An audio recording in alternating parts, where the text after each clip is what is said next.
വിദേശ തൊഴിൽ പരിശീലനത്തിനും തൊഴിലവസരങ്ങൾക്കും Little Flower Engineering Institute Kalamassery. പഠിച്ചാൽ ജോലി ഉറപ്പാണ്.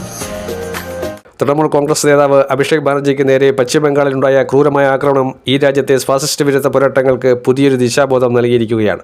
തെരഞ്ഞെടുപ്പിന് ശേഷമുണ്ടായ അക്രമബാധിത പ്രദേശങ്ങൾ സന്ദർശിക്കുന്നതിനിടയിലാണ് അഭിഷേക് ബാനർജിക്ക് നേരെ BJPയുടെ ഗുണ്ടാസംഘങ്ങളുടെ ആസൂത്രിതമായ ആക്രമണം ഉണ്ടായത്. മാരകമായി പരിക്കേറ്റ അദ്ദേഹം തലനാരിഴയ്ക്കാണ് വലിയൊരു ദുരന്തത്തിൽ നിന്നും രക്ഷപ്പെട്ടത്. ഈ വധശ്രമത്തിന് പിന്നിൽ BJPയുടെ രാഷ്ട്രീയ ഗൂഢാലോചനയാണെന്ന് തൃണമൂൽ കോൺഗ്രസ് നേതൃത്വവും മമതാ ബാനർജിയും ശക്തമായി ആരോപിക്കുന്നു. അധികാരത്തിന്റെ ബലത്തിൽ പ്രതിപക്ഷത്തെ അടിച്ചമർത്താമെന്ന BJP സർക്കാരിന്റെ അഹങ്കാരത്തിനേറ്റ കനത്ത തിരിച്ചടിയാണ് ഈ സംഭവത്തോടെ രാജ്യത്തുണ്ടായ പ്രതിപക്ഷ കൂട്ടായ്മ. എതിർക്കുന്നവരെ ആക്രമണത്തിലൂടെയും ഭയപ്പെടുത്തലിലൂടെയും നിശബ്ദരാക്കാമെന്ന് കരുതുന്ന ഡബിൾ എഞ്ചിൻ സർക്കാരിന്റെ ജനവിരുദ്ധ നയങ്ങൾക്കെതിരെ ഇന്ത്യ മുന്നണിയിലെ പ്രമുഖ നേതാക്കൾ ഒറ്റക്കെട്ടായാണ് രംഗത്ത് വന്നിരിക്കുന്നത്. ഭിന്നതകൾ മറന്ന് പ്രതിപക്ഷം ഒന്നിച്ചണിനിരുന്നത് ജനാധിപത്യ വിശ്വാസികൾക്ക് വലിയൊരു ആത്മവിശ്വാസമാണ് നൽകുന്നത്.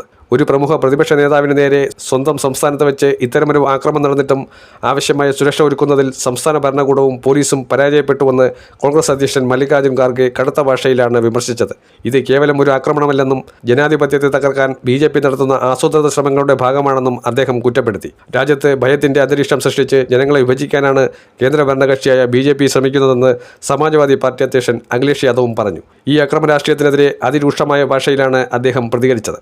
പശ്ചിമബംഗാളിൽ അശാന്തി പടർത്താൻ BJP മെനഞ്ഞ വലിയൊരു ഗൂഢാലോചനയാണ് ഈ ആക്രമണത്തിന് പിന്നിലെന്ന് അദ്ദേഹം തുറന്നടിച്ചു.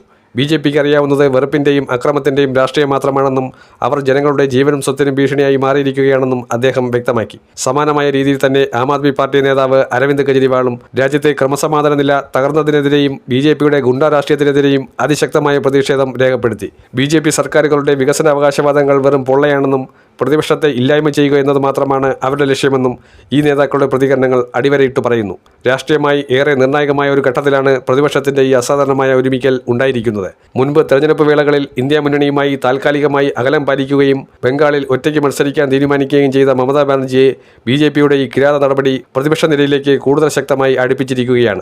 മമതാ ബാനർജി പ്രതിപക്ഷ നേതാക്കളുടെ അടിയന്തര യോഗം വിളിച്ചു ചേർത്തിരിക്കുന്നു. വരാനിരിക്കുന്ന ദിവസങ്ങളിൽ കേന്ദ്ര സർക്കാരിൻ്റെയും BJPയുടെയും ജനവിരുദ്ധ നയങ്ങൾക്കെതിരെ അതിശക്തമായ ജനകീയ പ്രക്ഷോഭങ്ങൾക്കാണ് രാജ്യം സാക്ഷ്യം വഹിക്കാൻ പോകുന്നത്.